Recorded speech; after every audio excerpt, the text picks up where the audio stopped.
A lot of this isn't going to make sense to you, and I'm sorry about that. I'm just going to start at the beginning, with the house.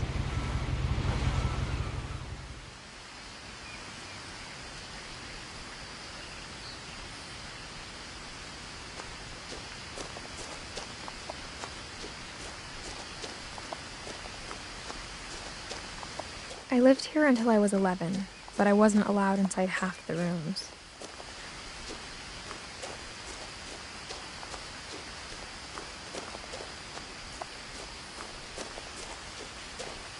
I hadn't been back since my brother Lewis's funeral.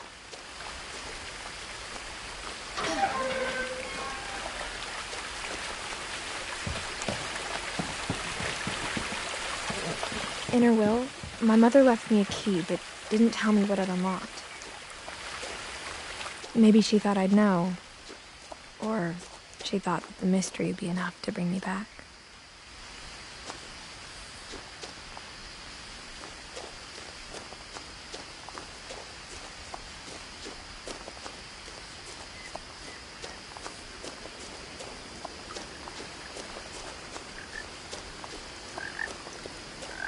The truth is, even after I inherited the house, I never thought I'd come back to it. But now I had questions about my family that only the house knew the answers to. The woods around the house have always been uncomfortably silent, as if they're about to say something but never do.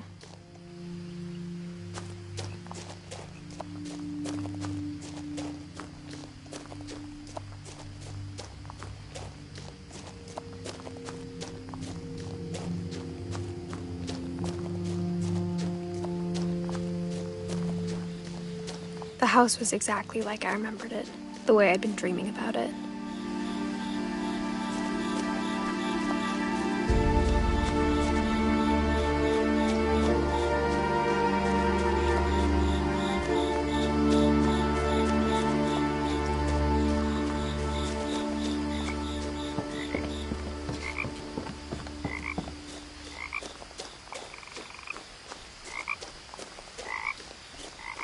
As a child, the house made me uncomfortable in a way I couldn't put into words.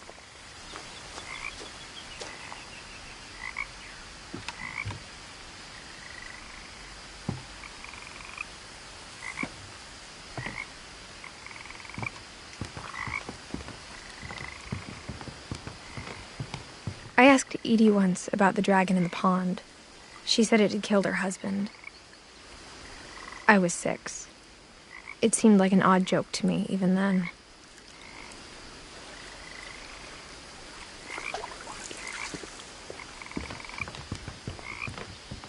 Now, as a 17-year-old, I knew exactly what those words were. I was afraid of the house.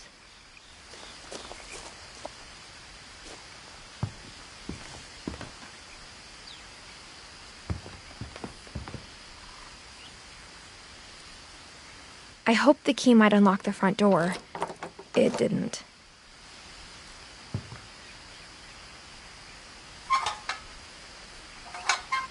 Looking in, I felt like the house itself had been waiting for me.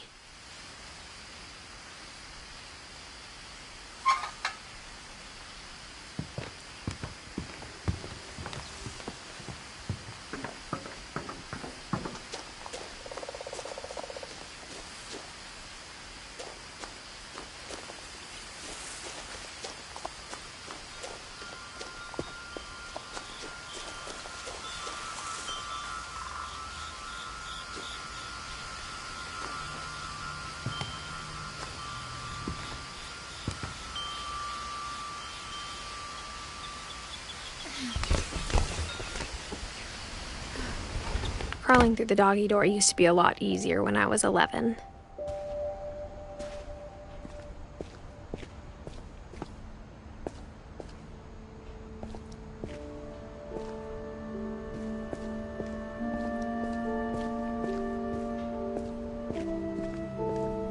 For the first time in years, I felt like I was home.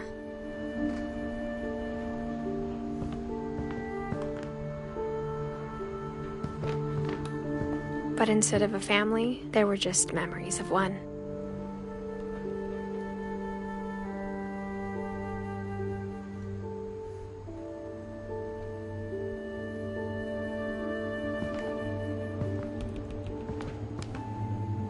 Like how after Louis started working at the cannery, we all got sick of eating salmon. Except our cat, Molly.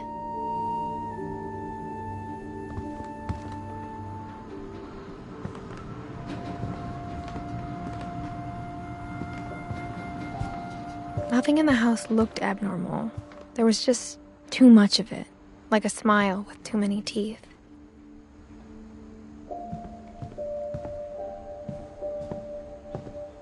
A lot of things got left behind in the whirlwind of that last night.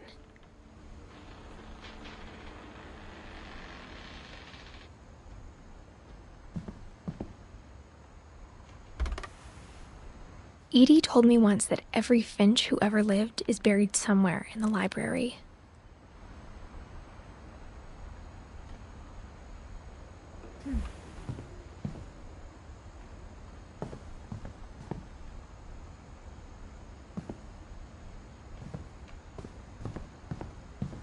Mom always told me to stay out of the basement, so I wasn't too surprised when the key didn't fit.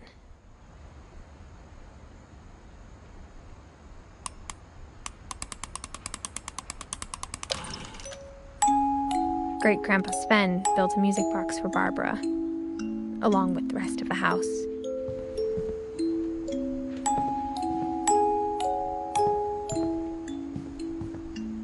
Even the fireplace had a story. Edie told me the bricks came from the original house, after it sank.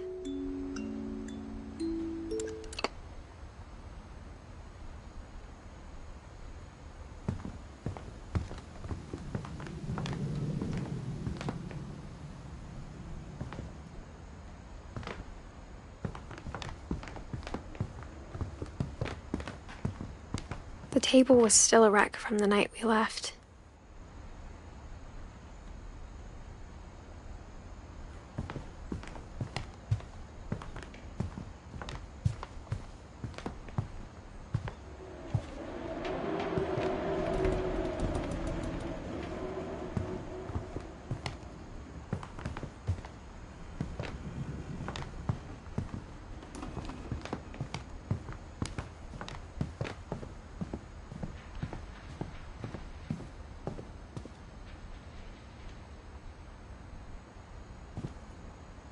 After Milton disappeared, Mom sealed up all the bedrooms. Then Edie retaliated and drilled peepholes.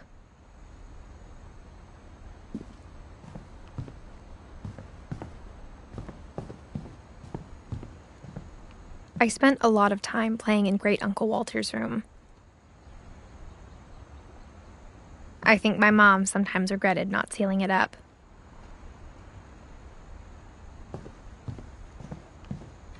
Louis told me there were secret passages, but I never believed him.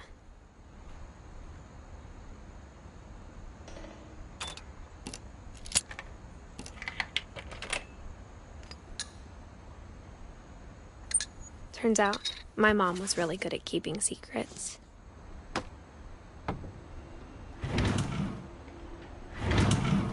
Now it was time to find out what my mom had been afraid of.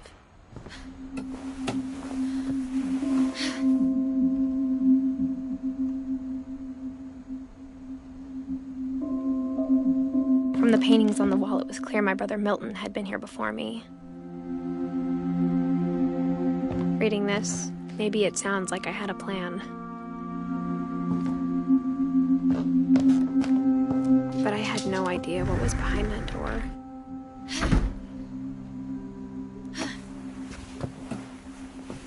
Just like I had no idea where all this was gonna lead.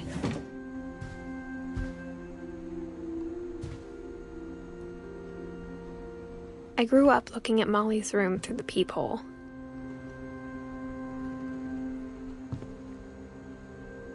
Molly's gerbil had a tiny bedroom with its own even tinier gerbil cage.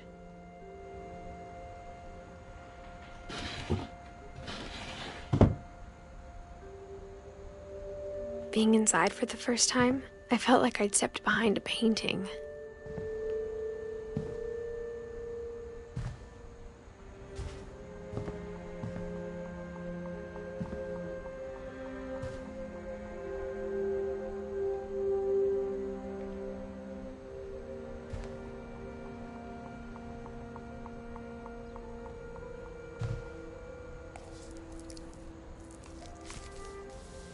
December 13th, 1947. Dear Diary, I'll be gone soon, but I wanted to tell somebody about what's gonna happen. It started when Mom sent me to bed without dinner. I woke up and I was starving, so I looked around for something to eat.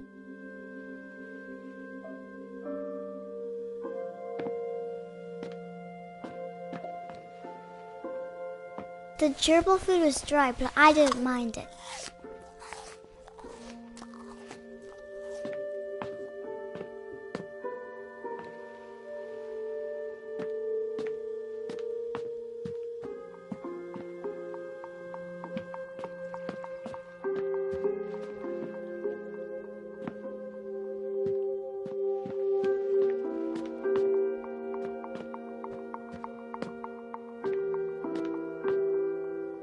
My Halloween candy was all gone.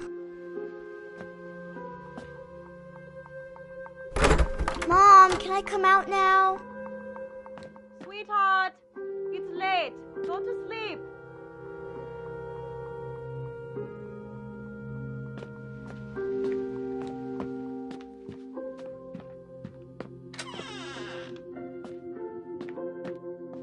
I kept eating and eating.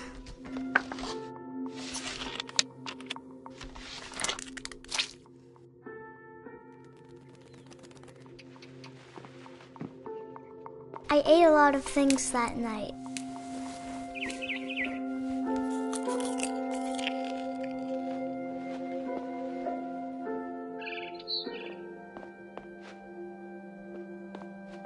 Then I heard chirping outside my window. It was a barn swallow going back to her nest. I reached out for her.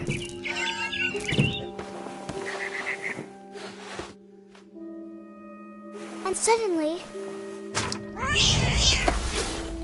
I was a cat.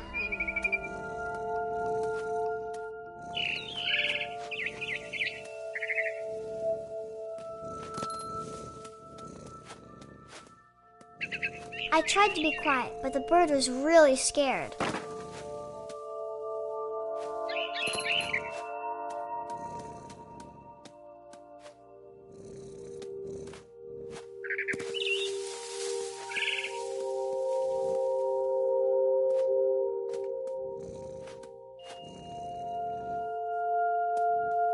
Mom and Dad didn't even look at me.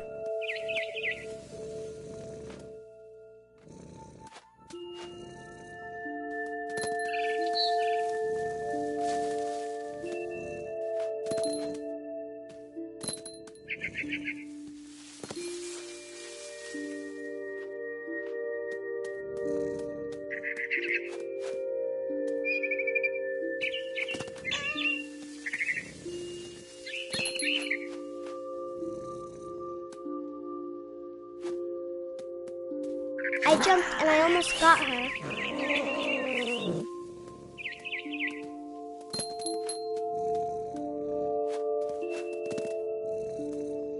I could tell she was getting really tired.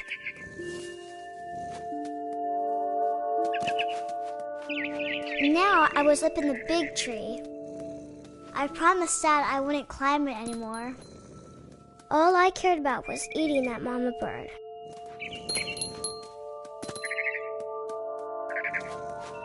I gobbled her up. And suddenly, I was an owl. First, all I heard was the wind. Then I heard little teeth nibbling in the grass.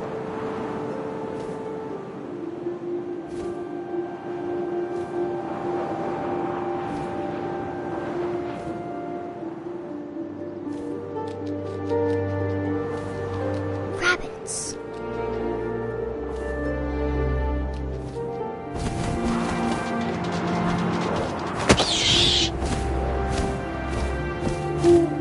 I imagined his face looking up and seeing mine through my talons.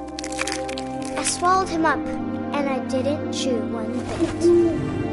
Then I flew off to find something bigger.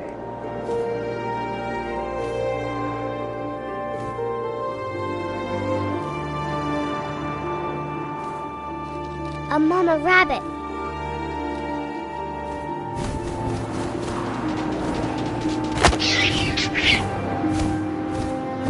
She was almost too big to carry.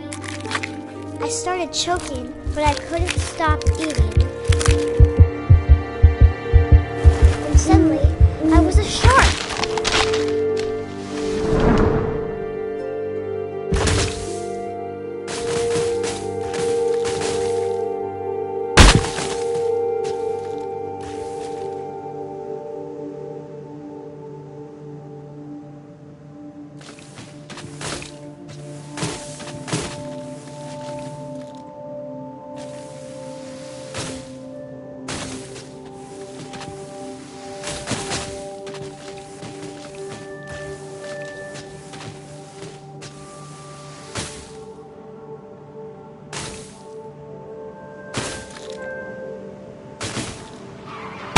I rolled off a cliff and into the ocean.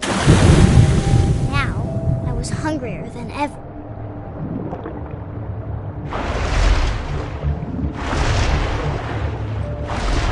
I wanted fat, juicy seals.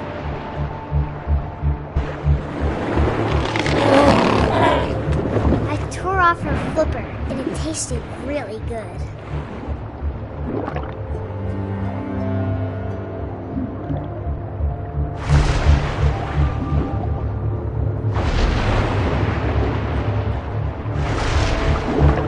Grabbed on tight, but I was so hungry, I jumped out of the water.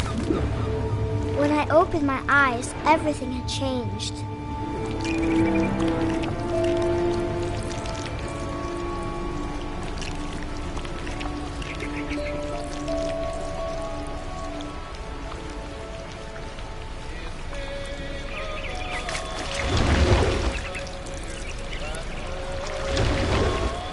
Now I was a monster, and I smelled people everywhere.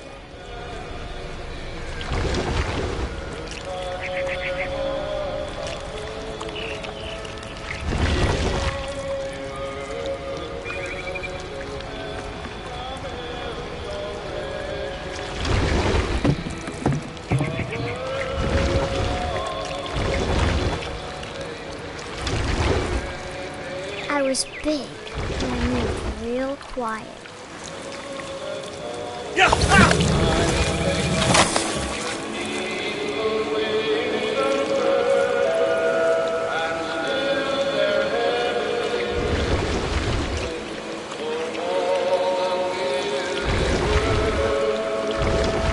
I wanted to stop, but also I didn't.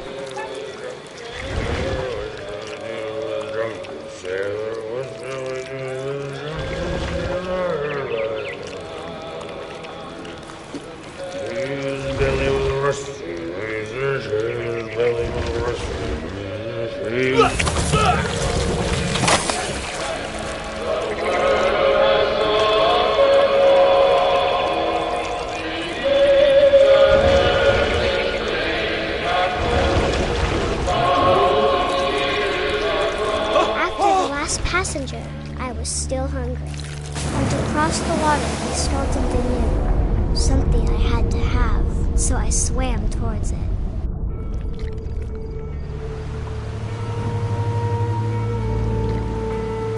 I slithered onto the sand, and the good smell went into an old pipe.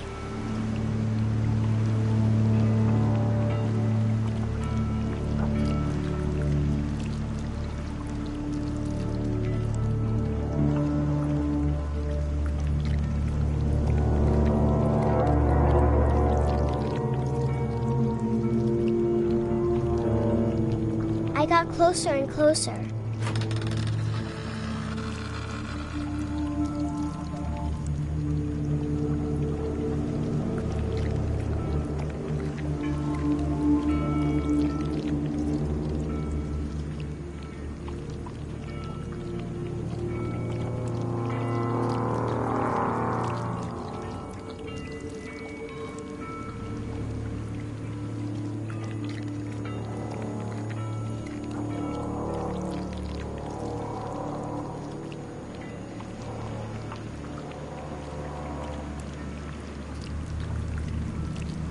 all of my stomach started growling. And suddenly, I was me again. I held my breath for a long time, but I couldn't hear anything. I think it's waiting for me to fall asleep. But it's not going to wait much longer. It needs to feed, and we both know I will be delicious.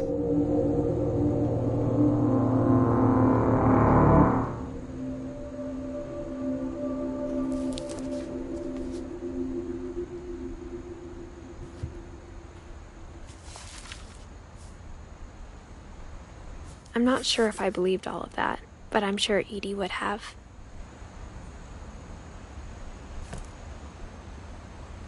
I got the sense Edie had spent a lot of time here, before my mom sealed the doors.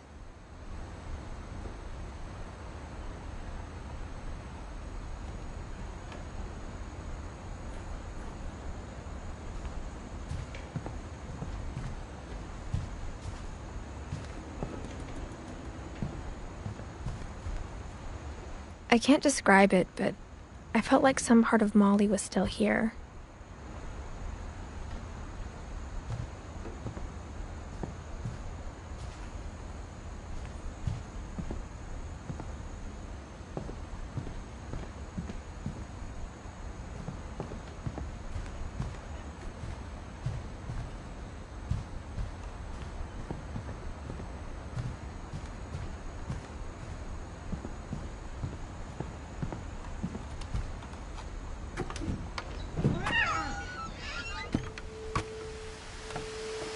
This will be obvious later, but my mom never told me any of these stories.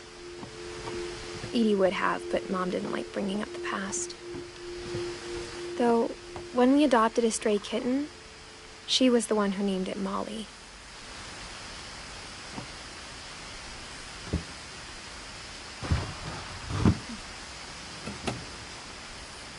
I spent a lot of time in Great-Grandma Edie's room.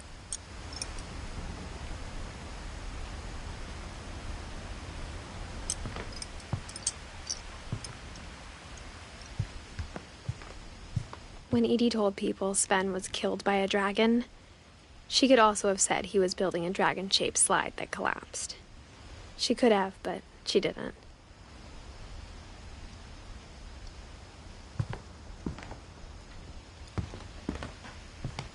One summer, they evacuated the island, but Edie refused to go. For a few weeks, she was a celebrity.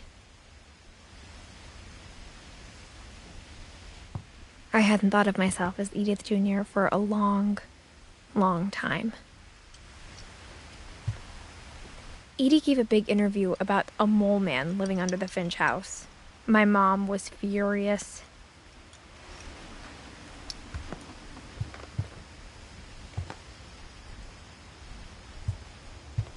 Her room was like a museum. For 500 years, the Finches have been famous throughout Norway for their fortune and misfortune.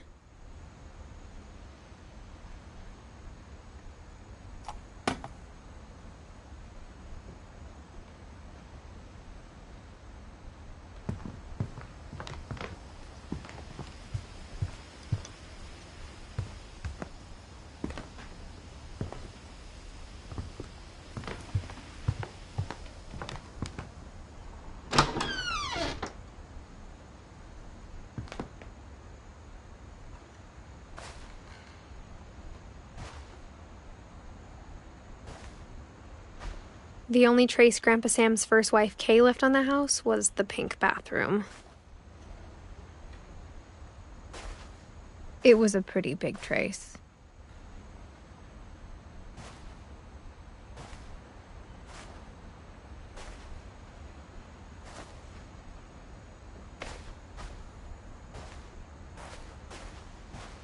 Even in her 90s, sometimes Edie seemed a lot younger than my mother.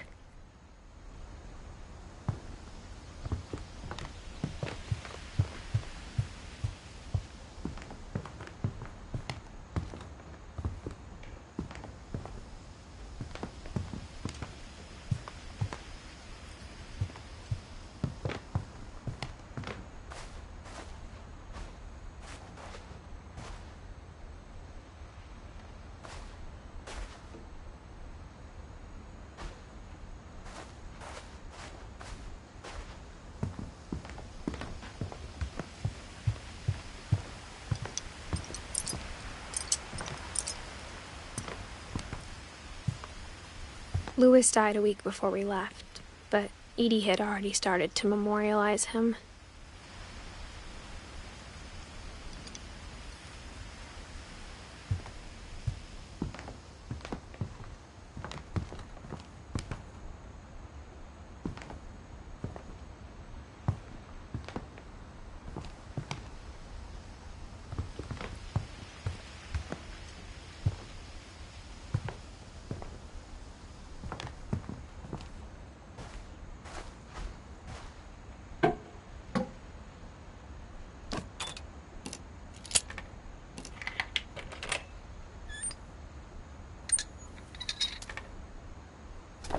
There's a secret in this bathroom.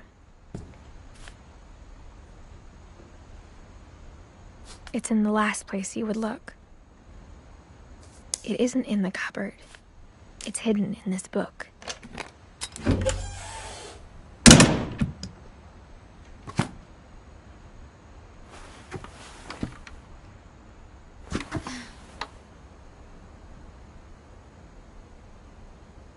Sven gave Sam an old camera he'd refurbished. He never put it down.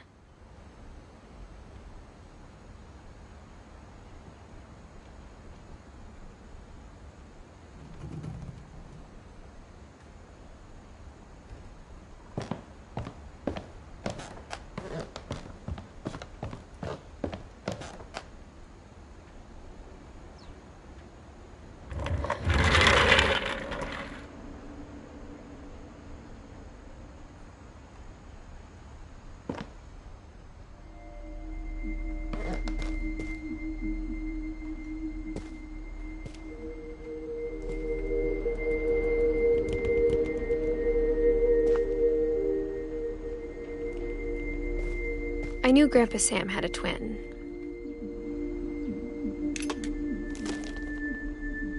And that he never talked about him.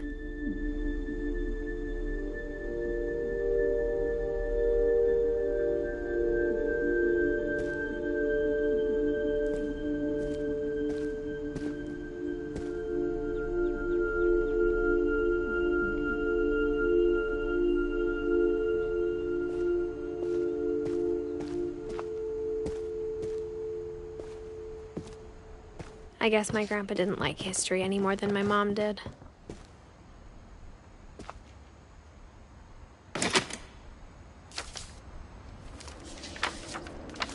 How I Want to Remember My Brother by Sam Finch. The thing I remember is that when he made up his mind, that was it.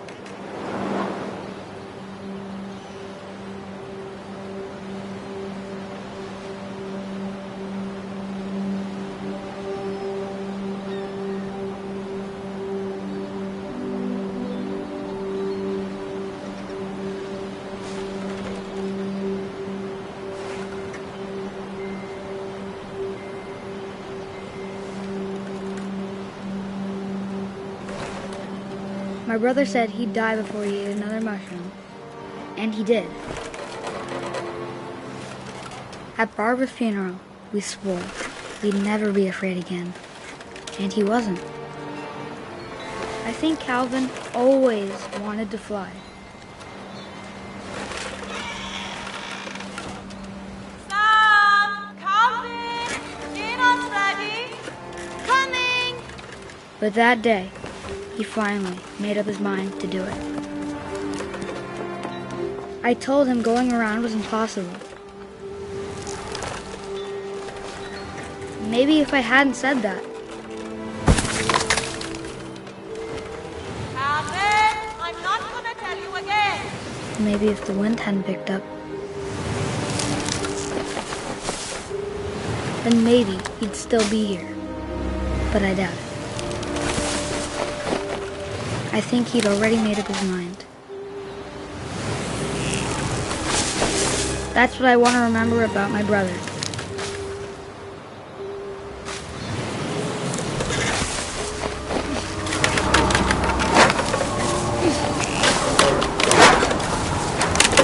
The day he made up his mind to fly. And he did.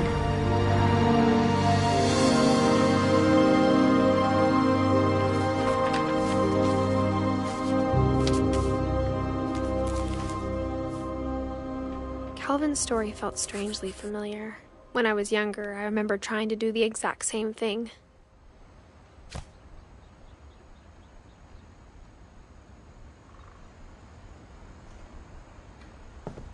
After the funeral, Edie roped off Calvin's half of the room.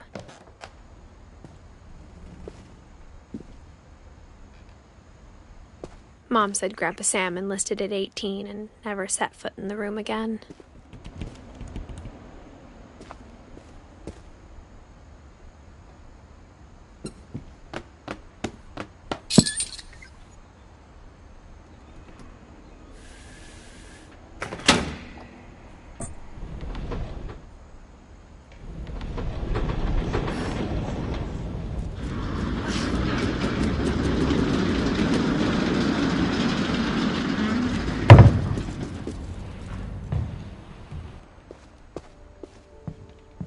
The passages were a pretty tight fit. They'd obviously been built for smaller hands and bellies.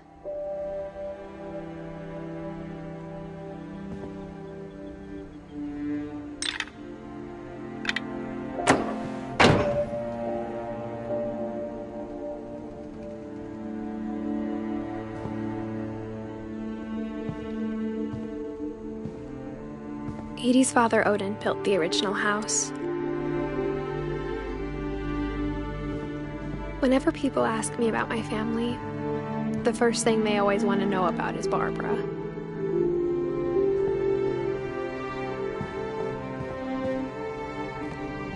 Mom must have locked the third floor stairs on the night we left.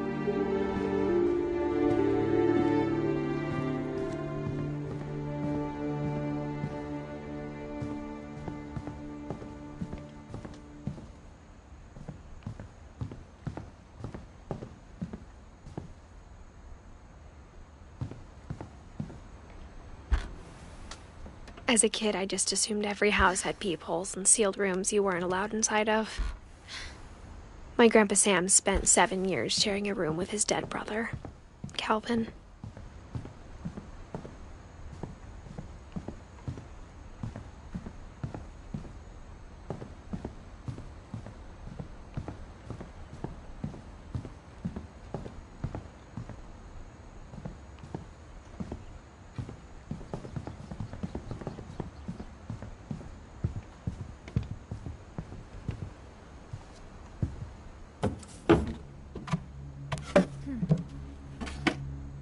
Growing up, I always thought of Barbara as a child star.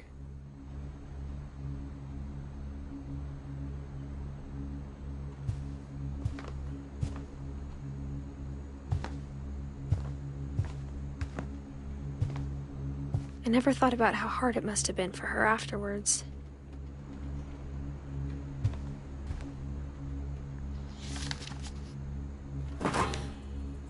Of all the stories people wrote about Barbara's death, I'm surprised Edie saved this one.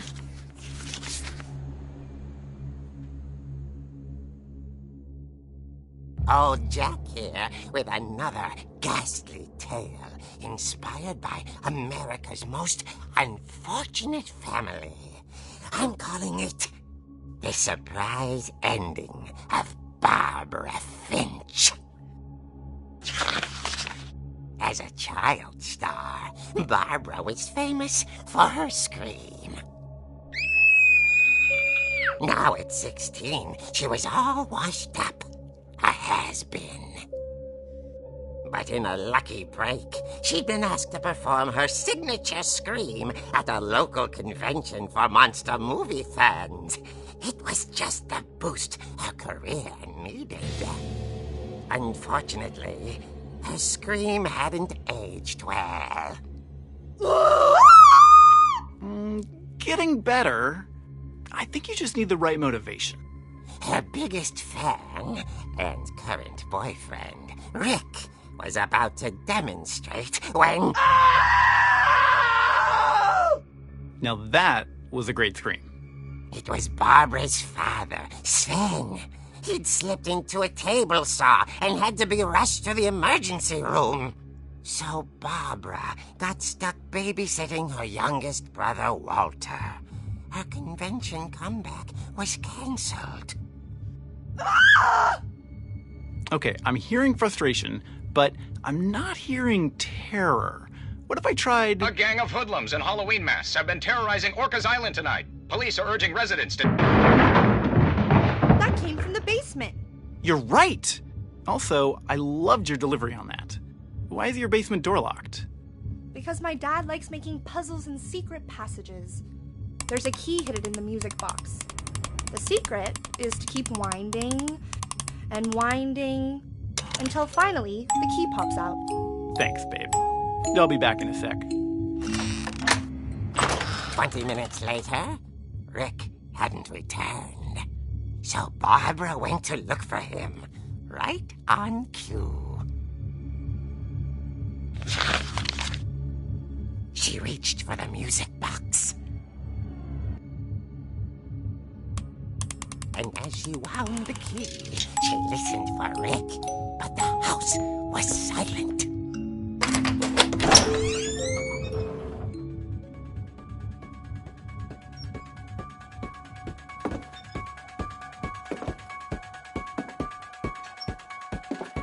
She found Rick's crutch and imagined the worst.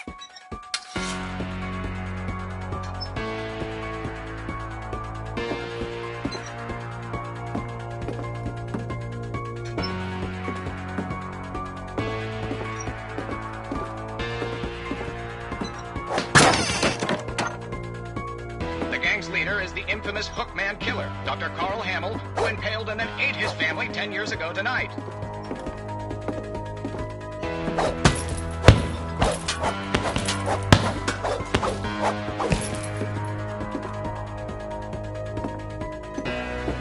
Old Finch rattled and grew still. Oh dear!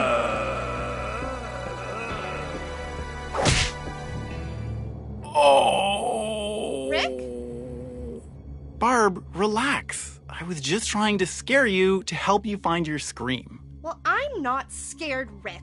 I'm furious. Then act furious. All I'm getting from you now is that you're hurt and confused and you... She threw him out, but she kept a little something to remember him by. Barb, have you seen my other crutch? And she was still holding it when she fell asleep watching the late picture show. Hours later... Barbara! Walter, what's going on up there? Ah! Okay, I'm coming up, but if this is a trick, you're dead, Walter.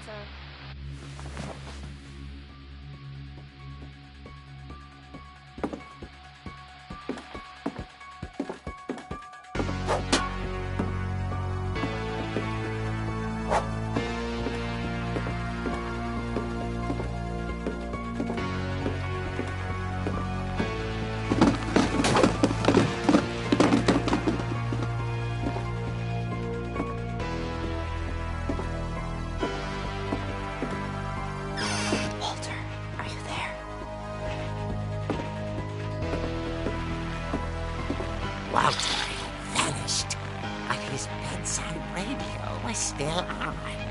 Orcas Island police describe the man as 6 feet tall, with a steel hook for a hand. Residents are urged to lock all doors and windows and notify the police of any suspicious activity. Barbara turned, saw the hook man, and was speechless.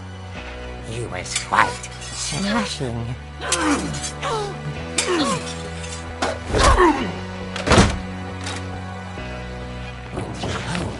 was, he couldn't get enough of Barbara. Okay, Barbara, there's gotta be another way out. That night, she played her part beautifully.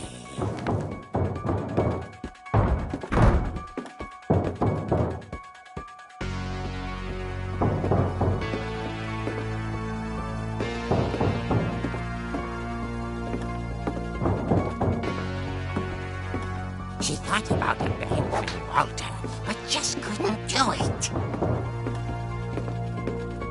Molly's door hadn't been opened in years. The hinges groaned.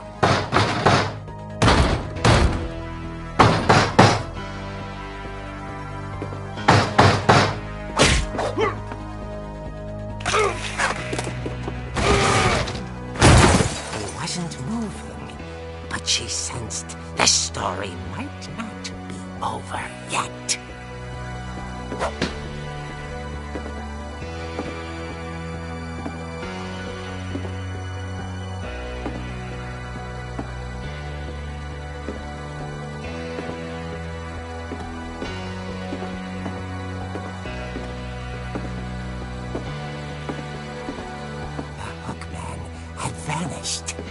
She listened for his breathing, but all she heard was...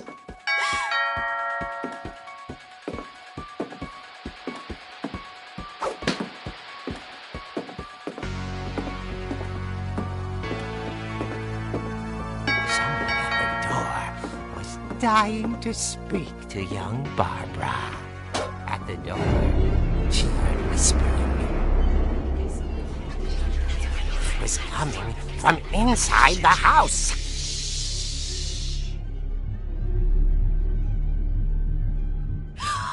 Oh dear. Surprise! Bravo, Barbara! You were wonderful.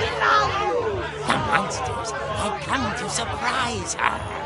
For Barbara, it was a dream come true. Then she saw what kind of monsters they were, and she realized what was about to happen. She was going to be famous. And with her final breath, Barbara Finch gave the performance of her life.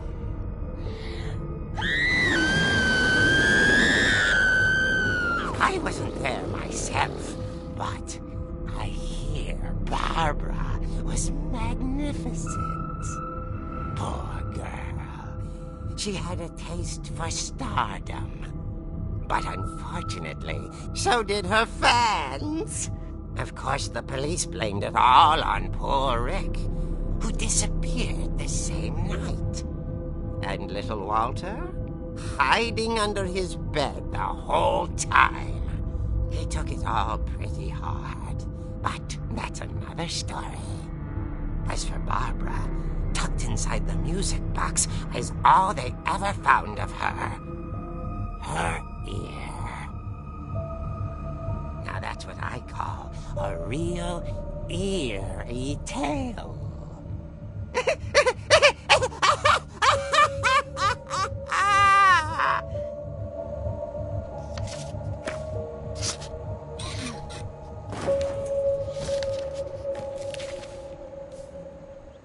Edie told me all Barbara wanted was to be remembered, as absurd as that comic was.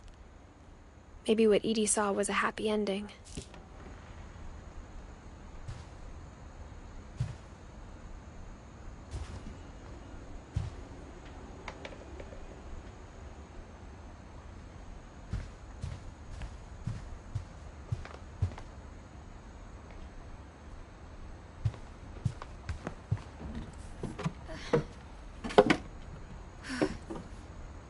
I guess now I know why Mom didn't like me playing with the music box.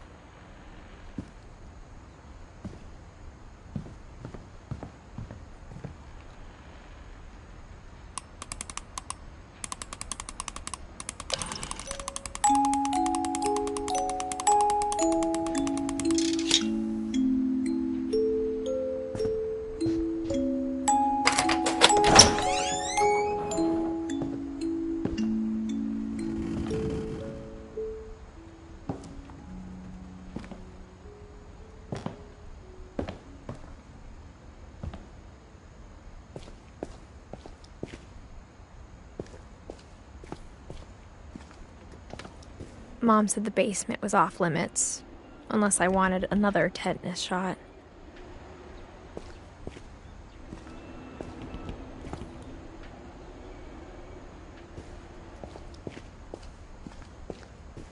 I saw Edie sneak down to the basement once, carrying packages.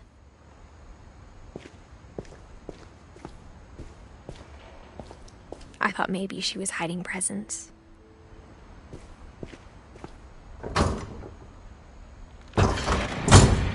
It turned out she was hiding a lot more than that.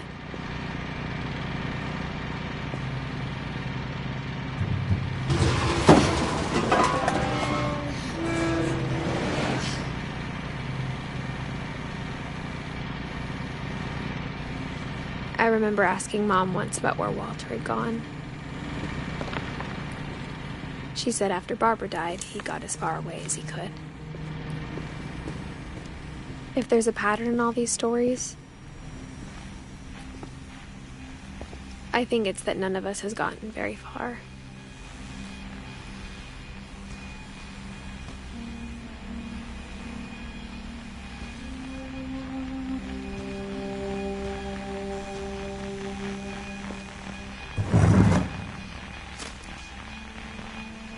Goodbye, everyone. I can't believe I've been down here for 30 years. On that first day, after the shaking started, I didn't think I'd survive a week.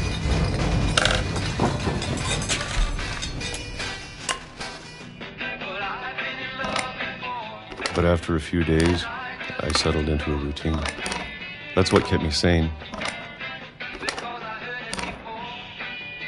Having a schedule, living for today. I always expected to be dead tomorrow. But if you wait long enough, you can be used to anything.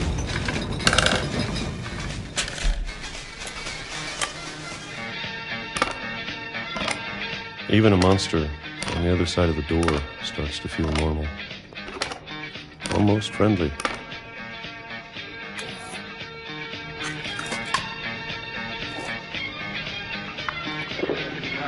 And then one day, everything just stopped. Whatever that thing was, it was gone. Maybe it got tired of waiting. Or maybe I just got tired of being afraid.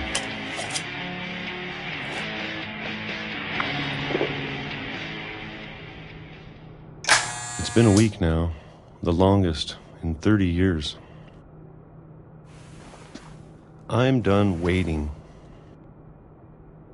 I have to leave while I still can.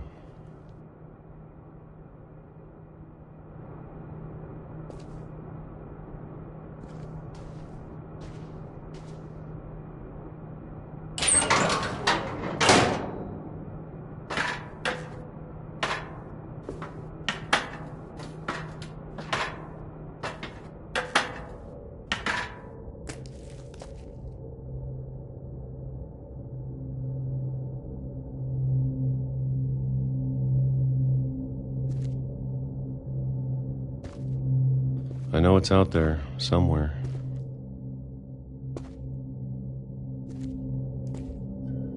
Whatever killed Barbara and Molly.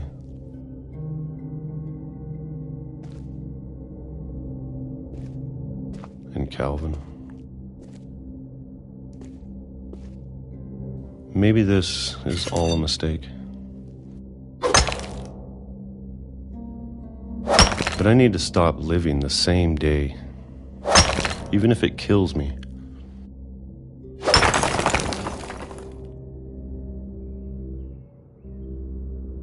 Whatever's out there, I want you to know I'm ready for it.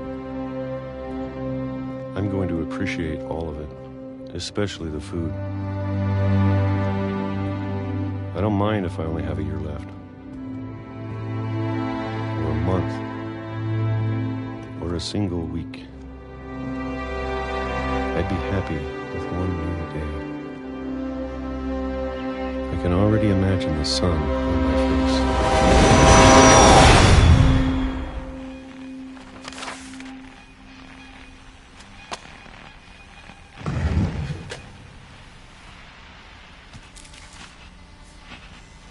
Walter died when I was 6. I can't believe my mom never told me he was down here.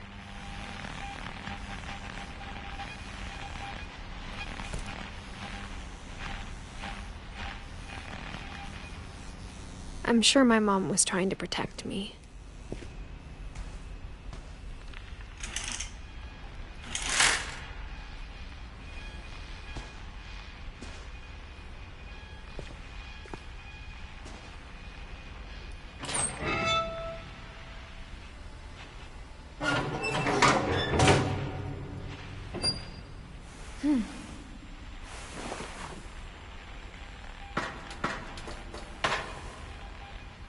Maybe she was afraid I'd end up like Walter.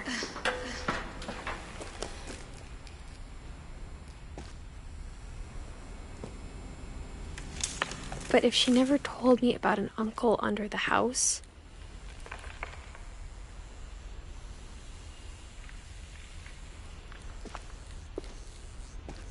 I can only imagine what else she was hiding. I don't want to make the same mistakes she made.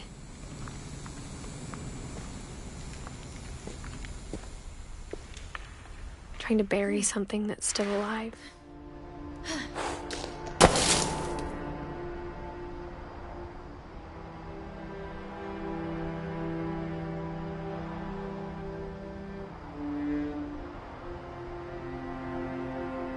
Now that there's only one of us left, or maybe two,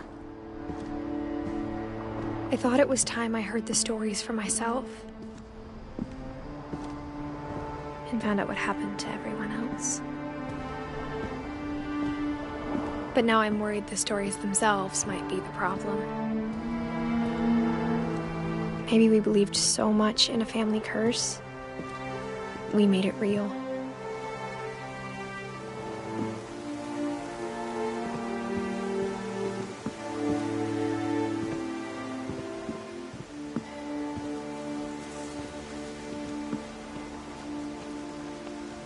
I don't know if I should even be writing this.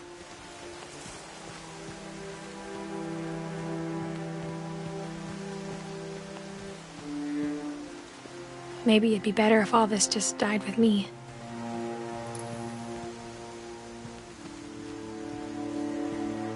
But I thought you should know about your family.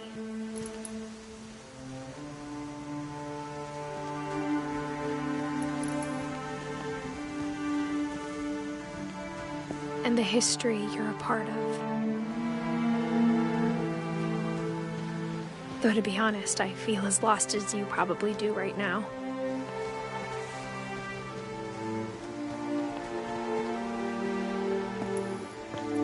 I think the people in these stories believed them, for what that's worth.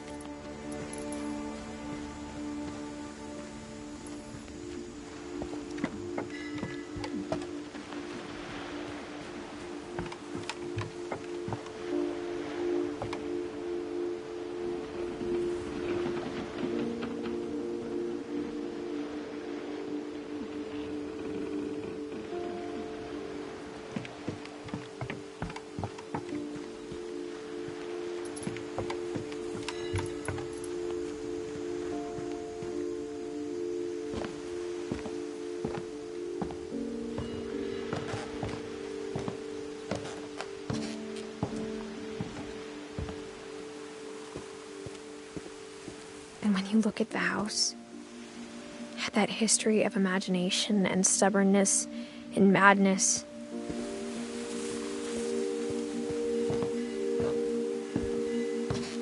any of it seems possible.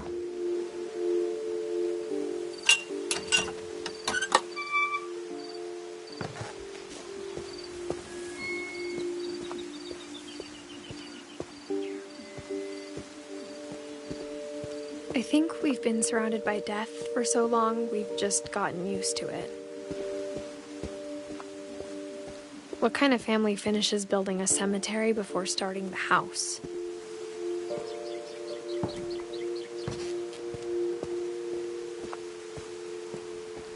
It's embarrassing for me to admit this, but the pet cemetery made me more uncomfortable than the human one. 3 of the gerbils were mine, and 2 had been my fault.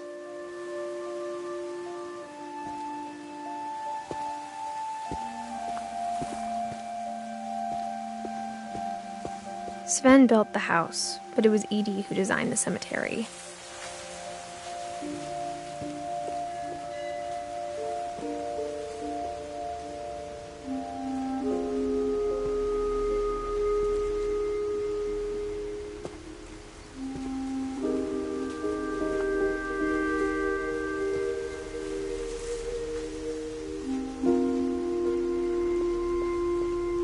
I'm sure Odin's monument had been Edie's idea.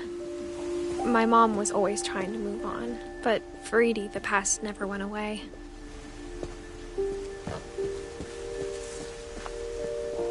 She could see it poking out of the water at low tide.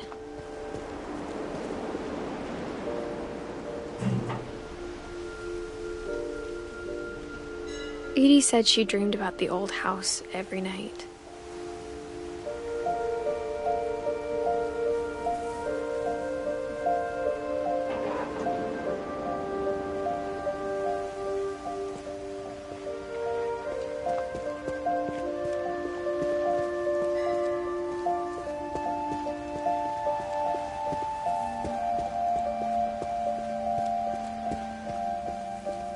Edie's side was always easier for me to understand.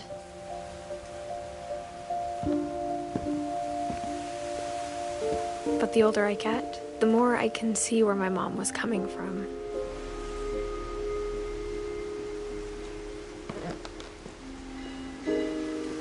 Her dad had been pretty strict, but it wasn't enough to save her brothers. She was just trying to do better.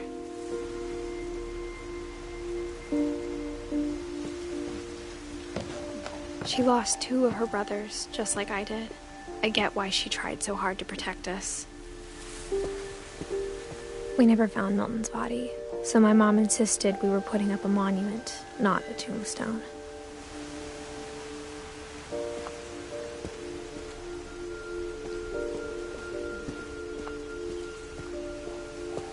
There's so many things I wish I could ask my mom now. Part of me thinks this is what she wanted all along.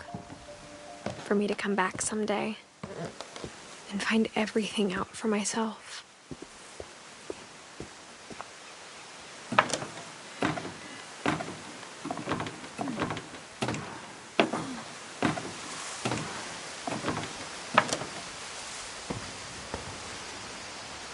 But looking back on it now, if she told me there was going to be so much climbing, I never would have come when I was 22 weeks pregnant.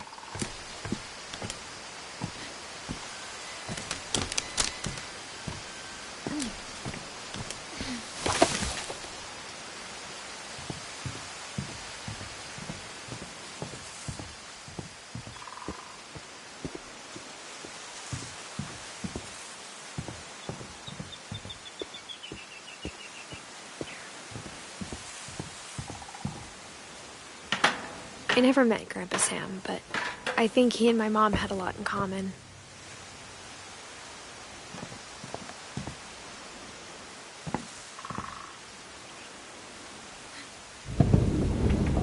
They were both pretty intense.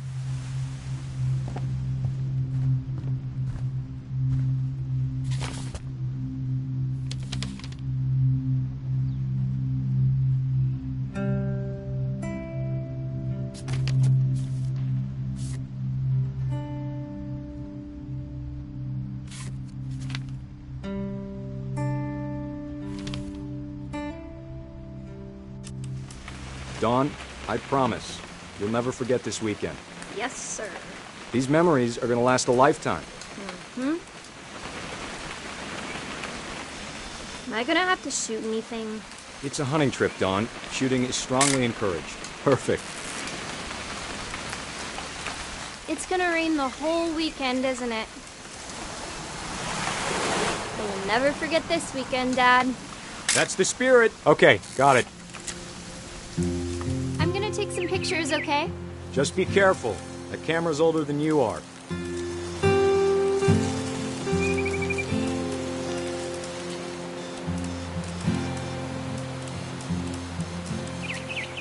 You're right, Dad. It's starting to clear up. Still freezing, though.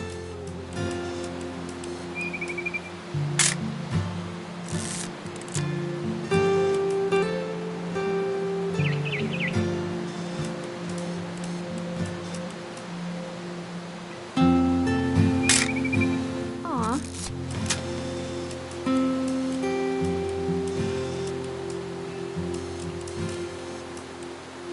Definitely should not have drunk all that coffee. Hold still. Hey! That's a keeper. I'm just saying, I'm not always gonna be here, Dawn. You'll need to remember this stuff, if you want to survive. I'll be fine, Dad. You know who else thought he was gonna be fine? Some guy who died. Dawn, I'm being serious. I know, Dad. You're always serious. Doesn't being out here make you want to chill out? Well, to tell you the truth, I haven't been out here in 20 years. Dawn, don't you think you could find something more interesting to photograph?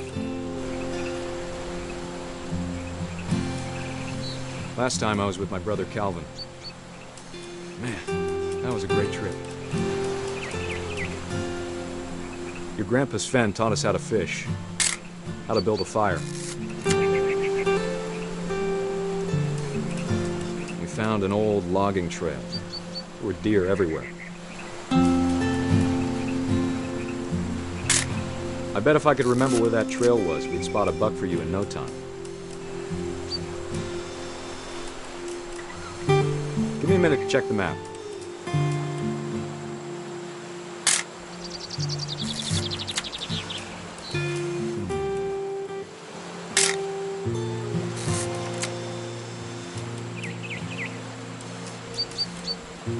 Dad! Good eyes, Dawn.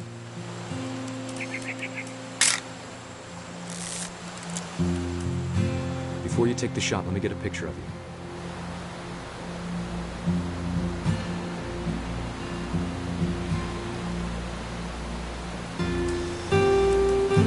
Dad,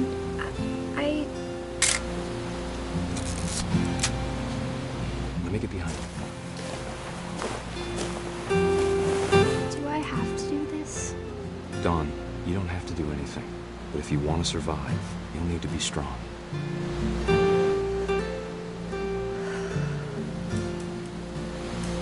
Now keep yourself squared up, elbows down, like we practiced. Great shot, Dawn!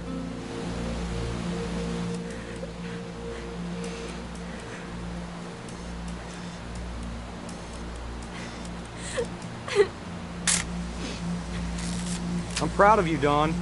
Always remember that, okay?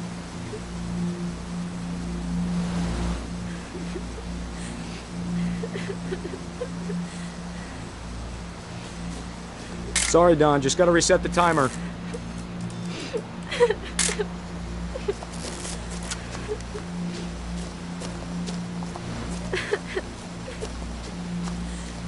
Dad, it's twitching. I think That's it's totally normal, Dawn. Just focus on the camera. Try not to think about... Dad!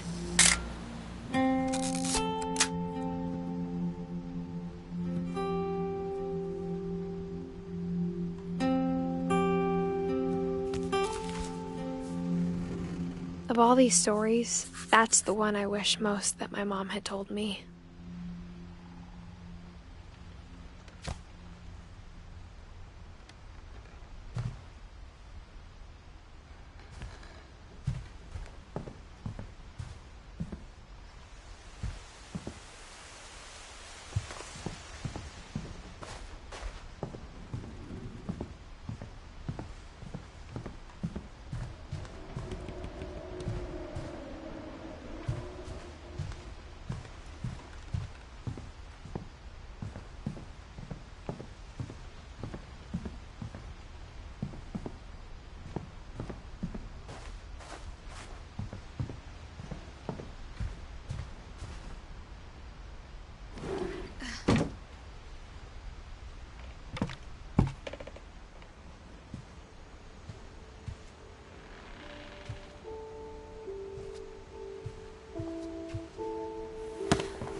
After Sam died, my mom and Edie got really close. They'd both lost a lot.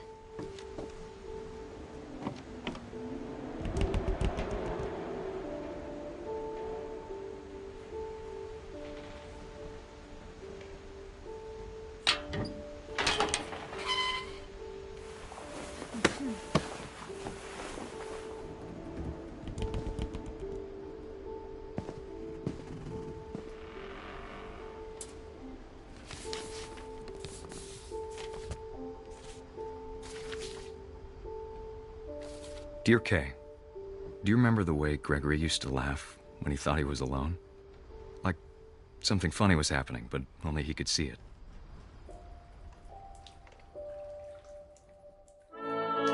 think he saw things the rest of us don't.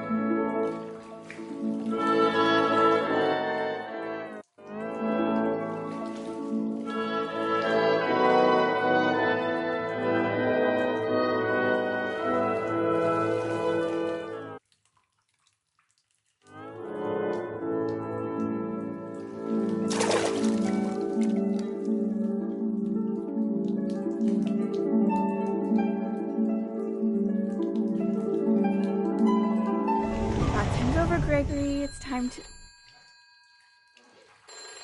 Hold on, sweetie. Hello? Sam, I told you I don't want to talk right now. I wonder what he saw. What his world was like.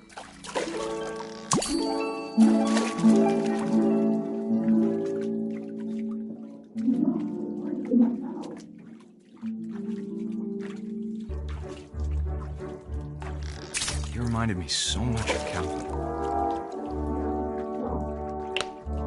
Lost in his imagination. Whatever it was he saw.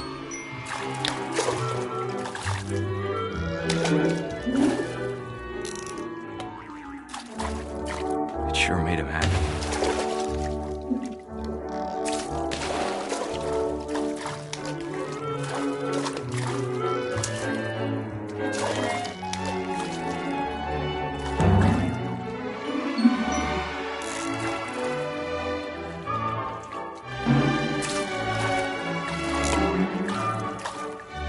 Silly it sounds.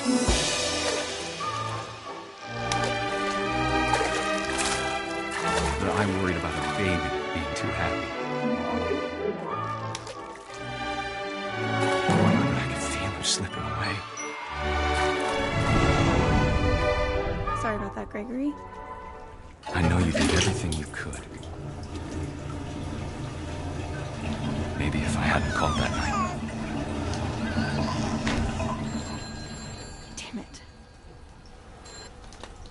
I wish he could have told us about the world he saw.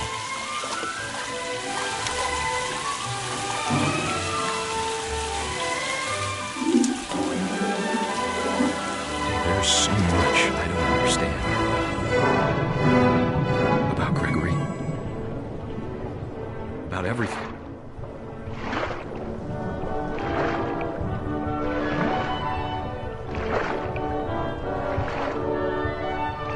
What happened wasn't your fault.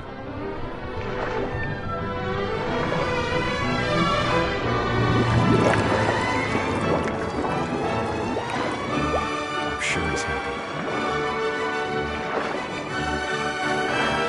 And he'd want you to be happy too. Good luck, Kay. Love, Sam.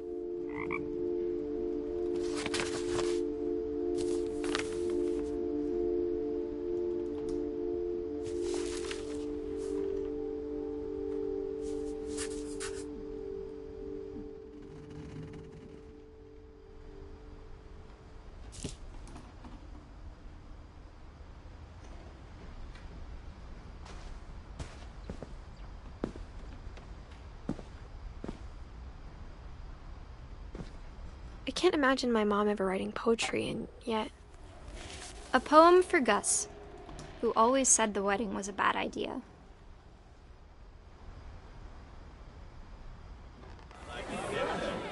Our father never hit us kids, at least not very hard, before the day my brother said with teenage disregard that he'd be dead before he'd see a wedding in our yard.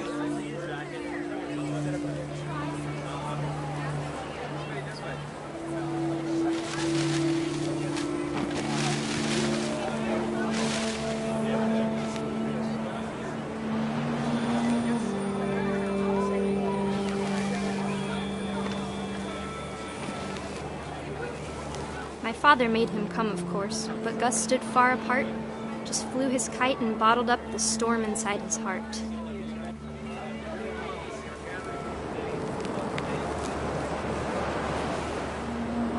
I tried to talk him out of it, but though he'd never met her, "We don't need a stepmom," were the words that I now pronounce you husband and wife. You may kiss the bride.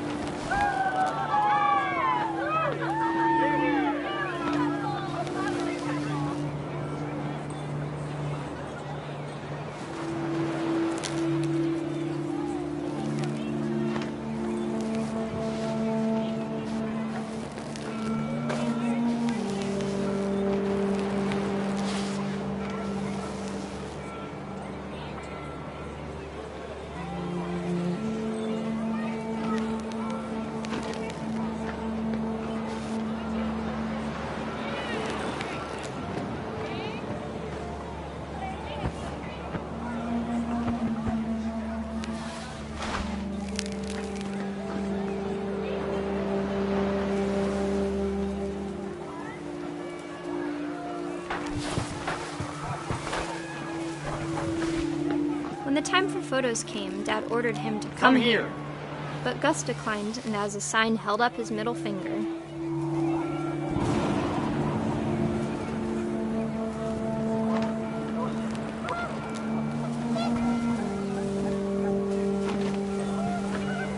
The wind picked up, and panicked geese appeared and quickly went. But all the humans did that day was go inside the tent.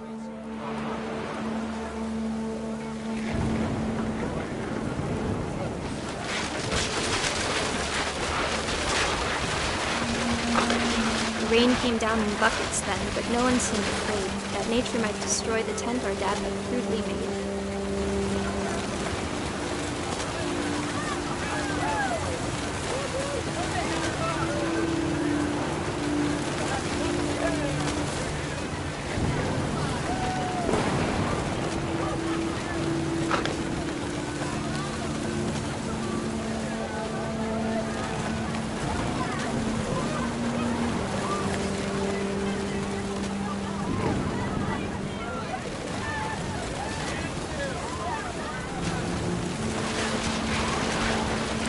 Thunder sounded much too close and full of angry power.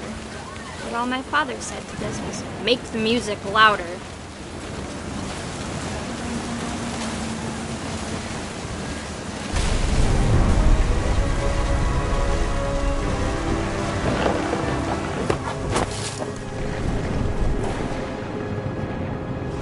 I wish that I could truly say I thought about you on that day. Out there on the beach alone, just you, the wind, the sea, and foam. But I didn't, until we found you.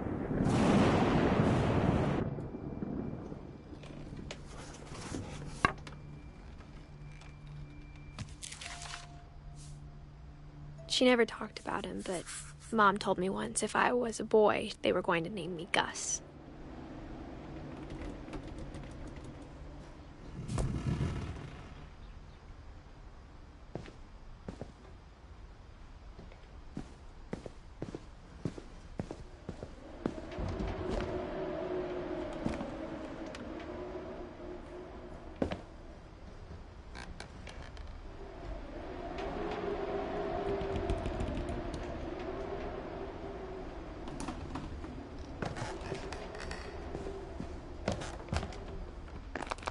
My mom moved up to the loft after her brothers died.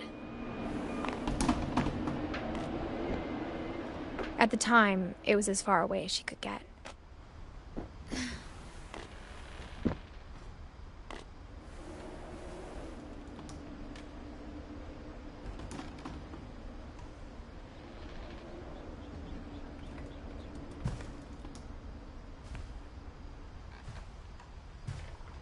She spent a summer building houses in Calcutta, where she met my dad, Sanjay.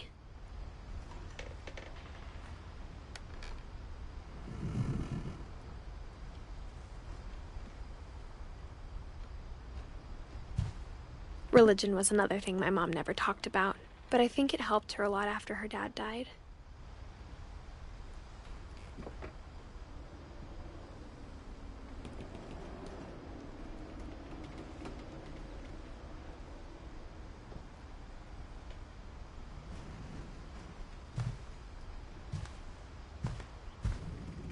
My mom moved to India a week after graduation and got a job teaching English. Louis was born a year later.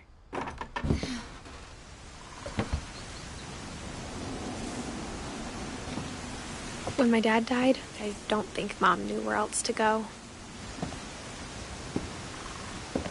I'm sure Edie was happy to have her back.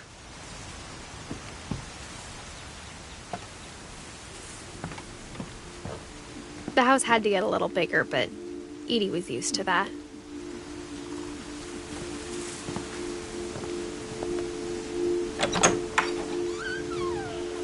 And for a while, things were good.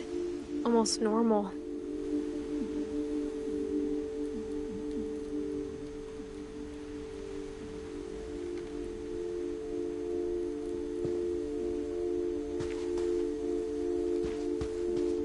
But it didn't last.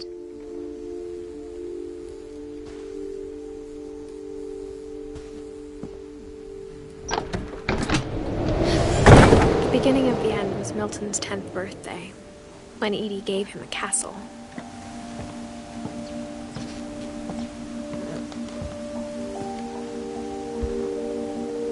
After Milton disappeared, the only thing he left behind was a room full of paintings.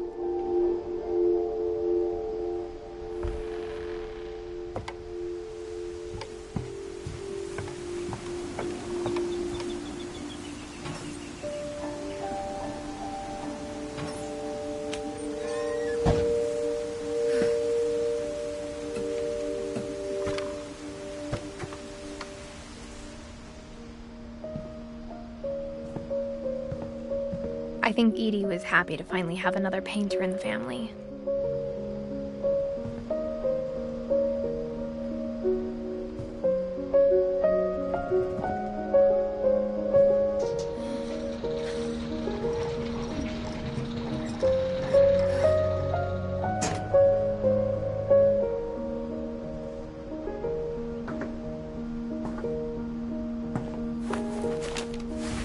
Milton Finch in The Magic Paintbrush.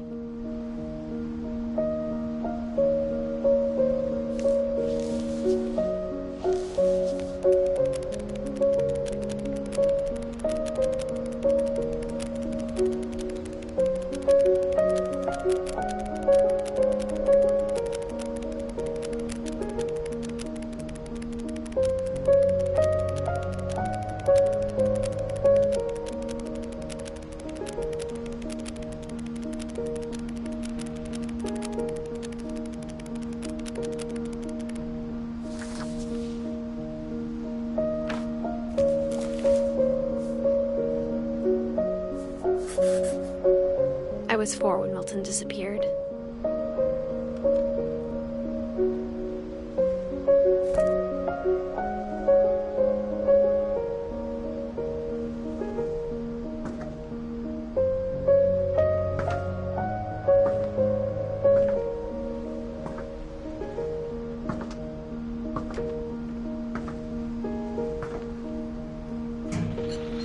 Mom spent months searching for my brother.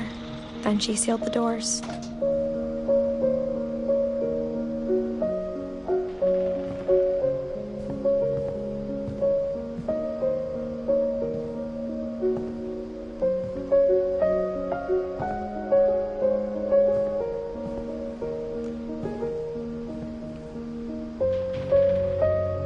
Whatever Milton had found in the house, Mom didn't want it getting out.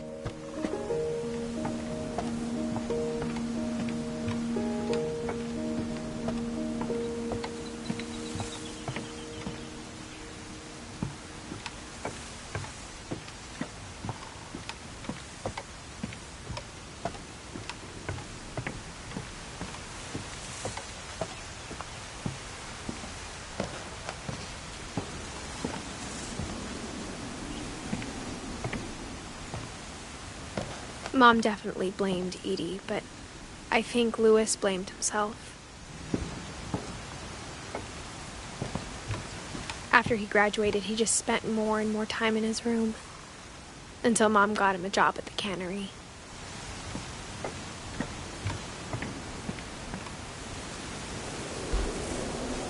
Everyone always told me to stay out of Louis's room, except Louis.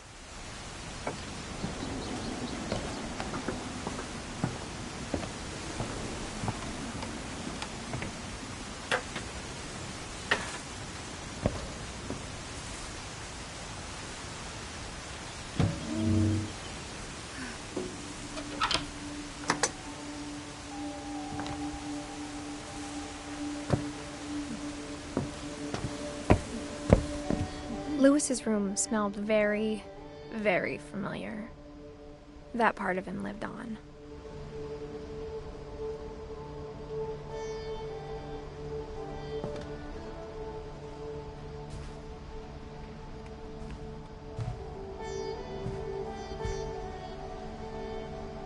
Lewis and I spent a lot of time playing games together, but he was surprisingly bad at them. He died a lot.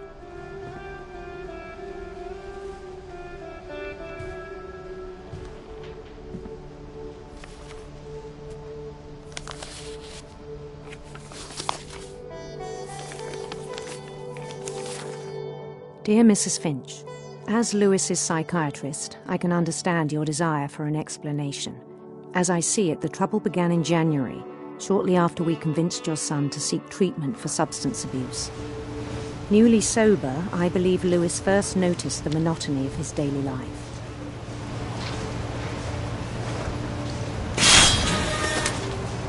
He kept working at the cannery, but he withdrew part of himself. In our sessions, I saw the same behavior. His mind began to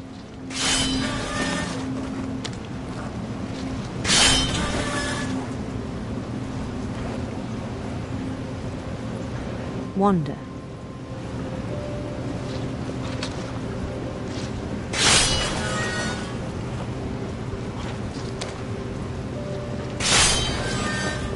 I asked him to describe it.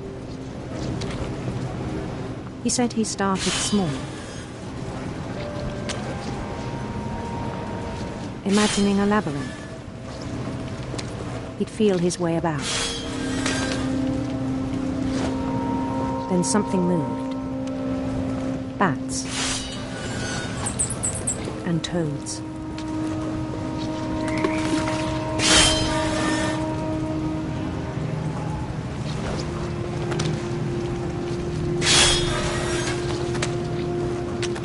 And things that had not names. He knew it was all in his head.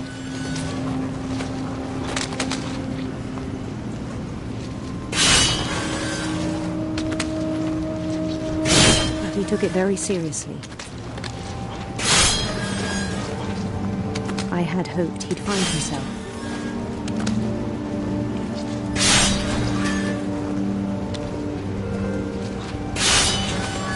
But he found something more.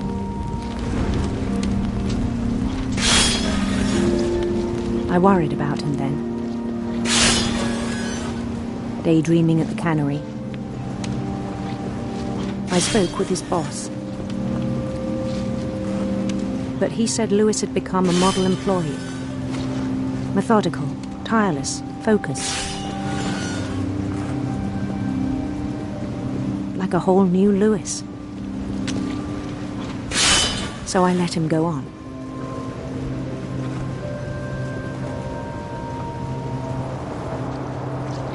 I even encouraged him. It seemed very promising at first. He told me he'd made a new friend.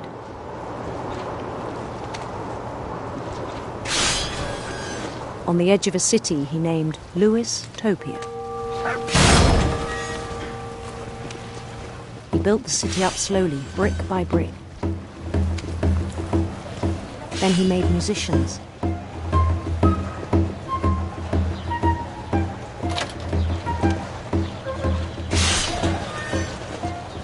And songs for them to play. He talked about starting a band. And he was always humming something. Every day his imagination grew stronger.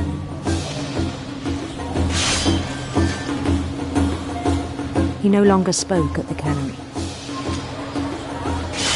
But his chopping was as reliable as ever. Then one day it struck him that all the cheering crowds, even the stones under his feet, were all in his imagination, so he could do whatever he wished.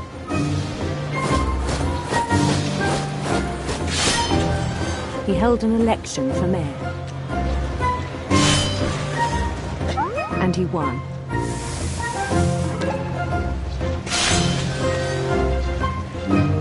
They begged him to stay, but his mind was already wandering. It became a game for him.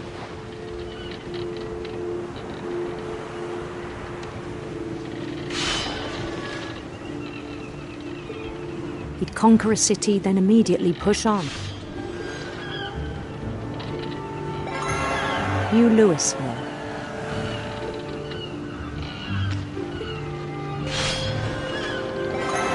St. Louis. He started drifting away from our reality.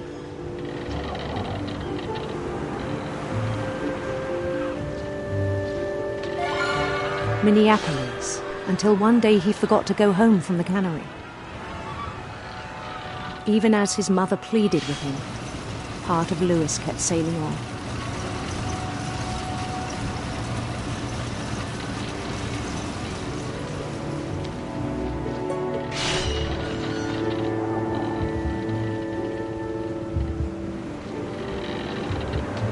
In Louisburg, he heard rumors of a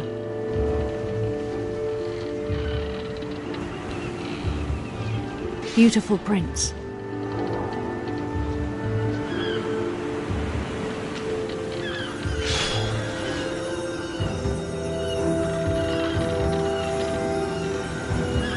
The prince was on his own quest for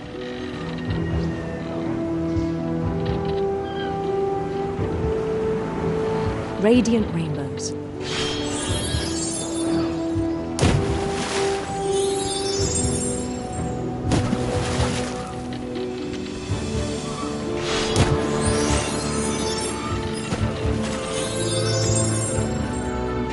He followed the sound of his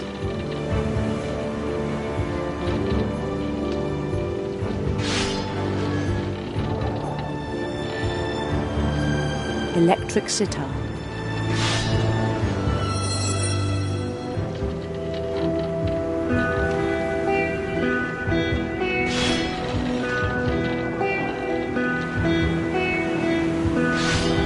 His chase led him to a golden palace east of the sun and west of the moon.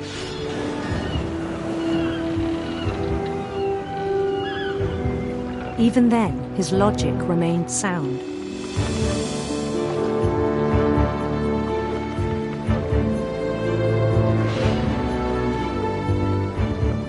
He knew the world was all in his imagination.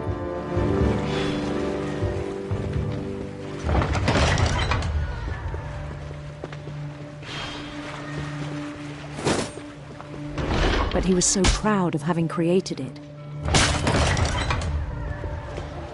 In his own eyes, he'd become something greater than a king.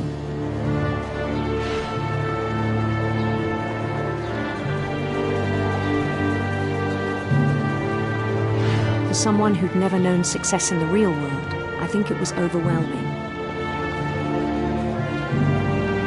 And then it struck him that the real Louis was not the one chopping salmon, but the one climbing the steps of a golden palace.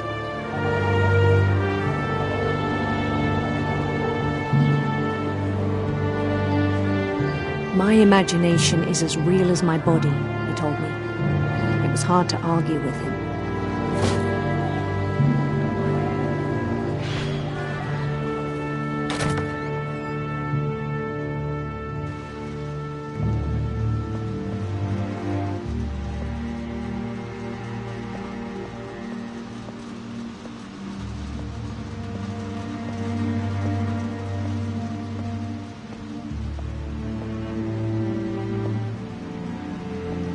Began to forget the world we know.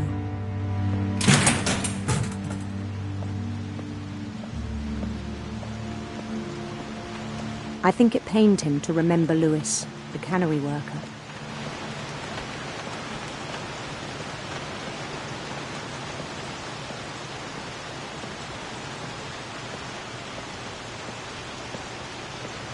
He began to despise the man with a royal contempt.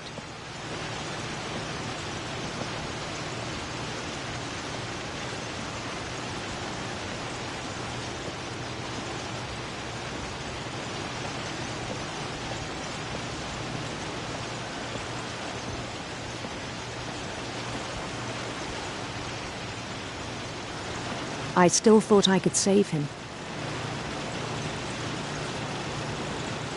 Even after he said he was being crowned king over all the lands of wonder.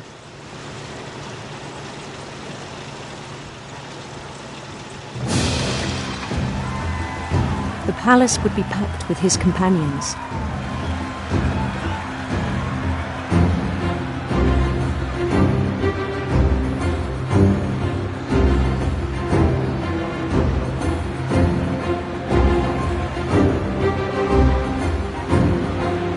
Including the wise Calico who'd insisted on inviting him.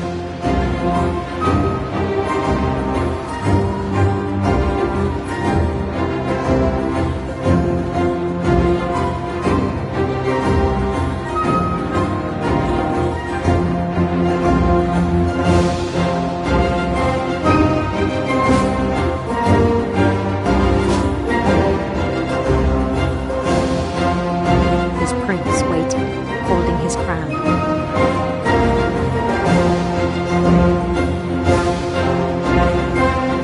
There was only one thing left to do.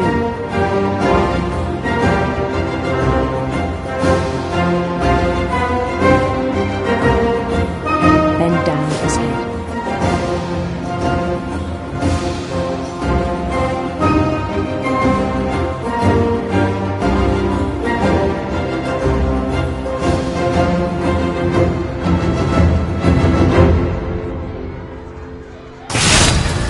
Rest, I think you know. Mrs. Finch, your son was a kind man who will be missed by all of us who knew him.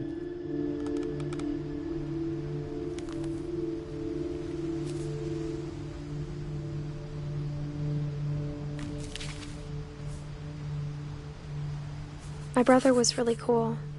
I wish you could have met him.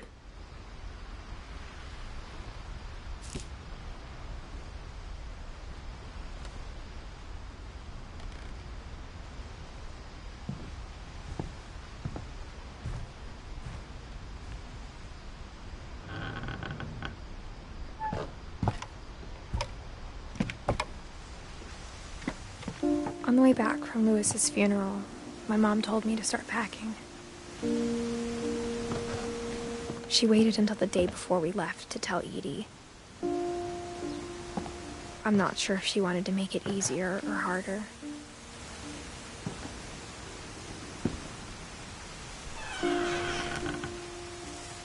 I wish we'd stayed. But I understand why we left.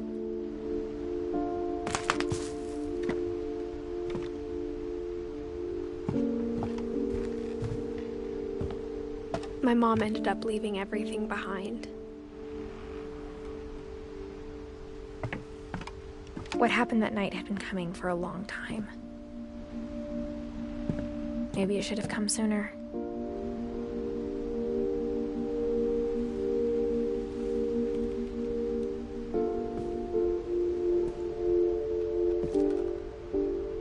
But it had to end one way or another. All that's left now is to tell you about that last night.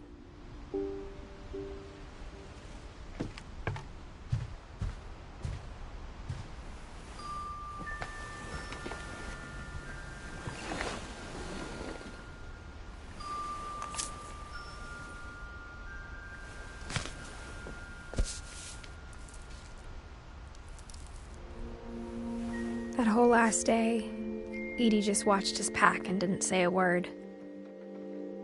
Until supper, when she raised her glass and said, "To our final night together, and all our final nights apart."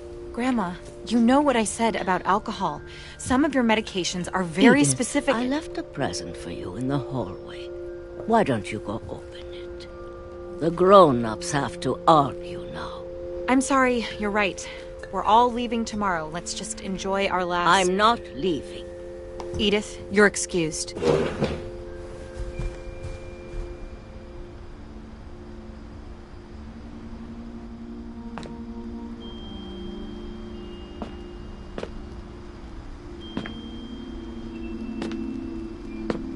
The power had been shut off that morning, but Edie always had plenty of candles. When my mom sealed the library, I don't think she knew about the other entrance. Or that Edie had a key to it.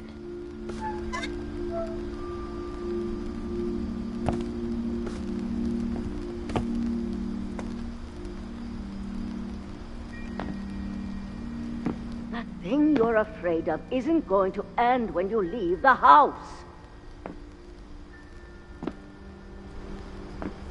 Edith has a right to know these stories. My children are dead because of your stories. I think it's best if Edith and I leave tonight.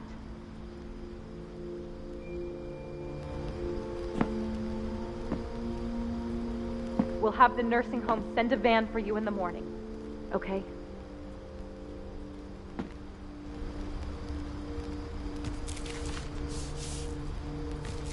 Dear Edith, there's so many stories I wish I could tell you, but there's only time for one. This is about what happened on the night you were born. That night, the tide went way, way out.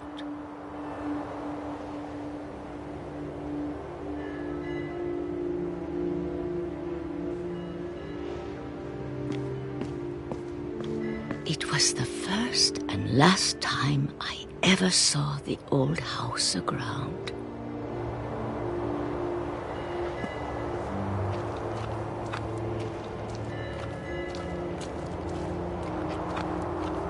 There'd been an earthquake out in the middle of the ocean.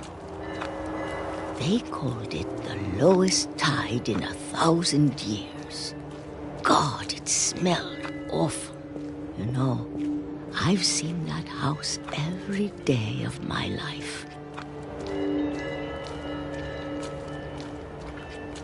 But I never thought I'd go back to it.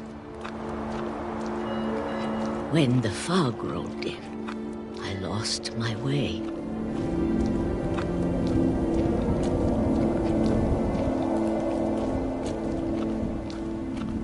I got turned around.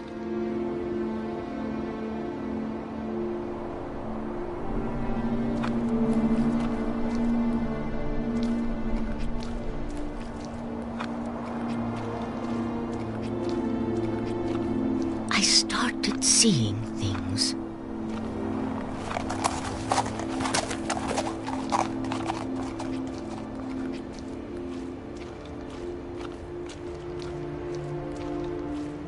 Things I'd forgotten had ever existed.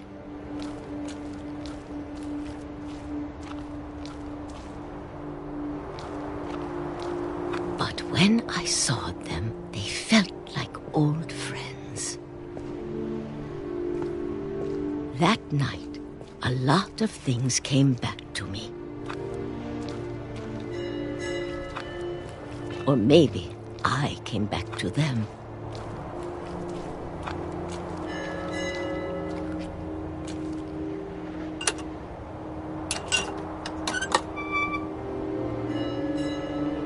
Things I can't explain, but that I need you to try and... Edith, what are you doing in here? It's mine. Edith! Mom, you're gonna rip it! Let go! I kicked and screamed, but Mom dragged me to the car.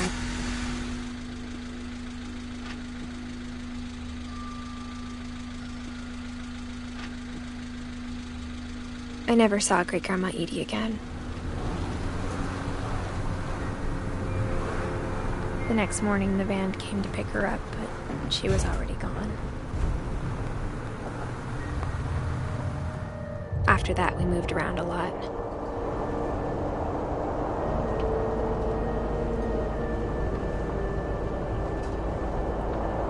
We both tried to make the best of it.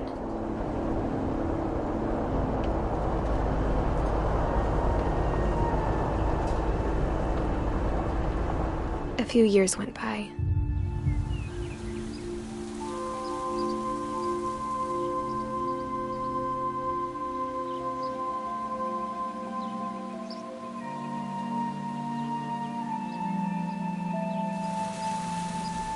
My mom doesn't like to talk about it.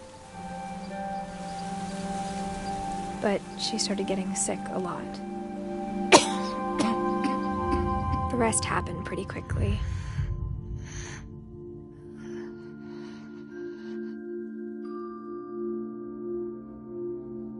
She got better for a while, and then she didn't.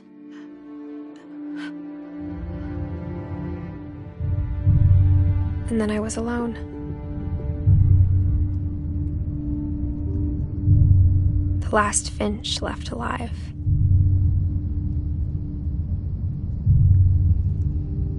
Until I found out about you.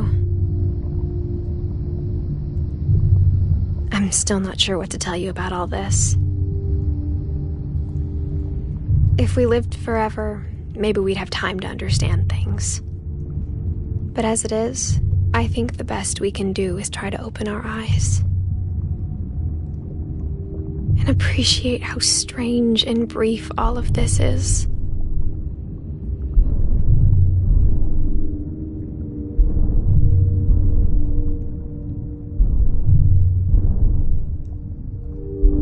This journal was supposed to be for you. But now I hope you'll never see it. I just want to meet you and tell you all these stories myself. But I guess if you're reading this now, things didn't work out that way.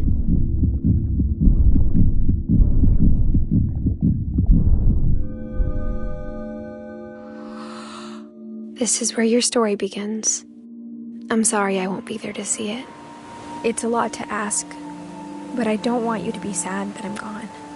I want you to be amazed that any of us ever had a chance to be here at all. Good luck.